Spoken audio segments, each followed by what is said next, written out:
L'homme ne vivra pas de pain seulement, mais de toute parole qui sort de la bouche de Dieu.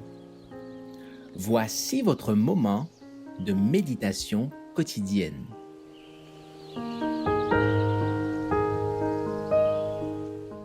Vous recevrez une puissance.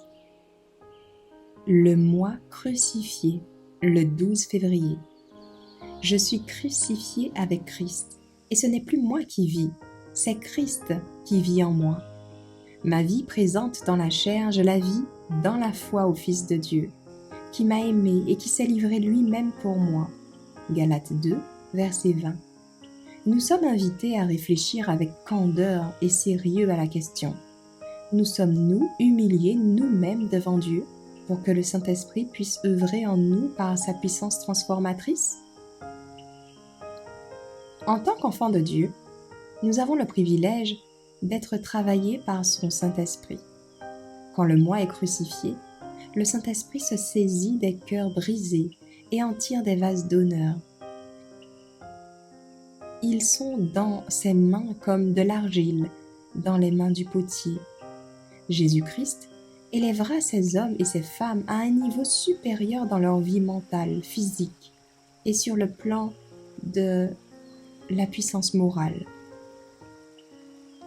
Les grâces de l'Esprit donneront de la solidité au caractère. Elles exerceront une influence pour le bien, car le Christ demeure dans l'âme. À moins que cette puissance de conversion ne traverse nos églises, à moins qu'un réveil de l'Esprit de Dieu ne survienne, la profession de foi des membres d'Église n'en fera pas autant des chrétiens.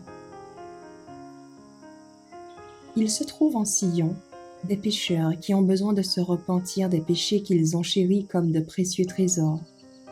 Jusqu'à ce que ces péchés soient discernés et éjectés de l'âme, jusqu'à ce que tout trait de caractère fautif et désagréable soit transformé par l'influence de l'Esprit, Dieu ne pourra se manifester avec puissance. Le cas du pécheur manifeste laisse plus d'espoir que celui des justes de profession, qui ne sont ni purs, ni saints, ni sans défaut. Qui désire se prendre en main? Qui décide de poser le doigt sur ces idoles de péché adulés pour permettre au Christ de le purifier, pour permettre au Christ de purifier le temple en chassant les acheteurs et les vendeurs? Qui est prêt à laisser Jésus entrer dans l'âme pour la purifier de tout ce qui tâche ou corrompt?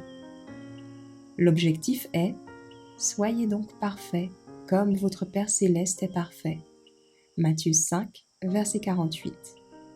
Dieu appelle les hommes et les femmes à vider leur cœur du moi. Alors, son esprit pourra trouver des entrées qui ne soient pas obstruées. Arrêtez d'essayer d'agir par vous-même. Demandez à Dieu d'œuvrer en et par vous jusqu'à ce que les paroles de l'apôtre deviennent les vôtres. Et ce n'est plus moi qui vis, c'est Christ qui vit en moi. Galates 2, verset 20. Merci d'avoir écouté cette présentation.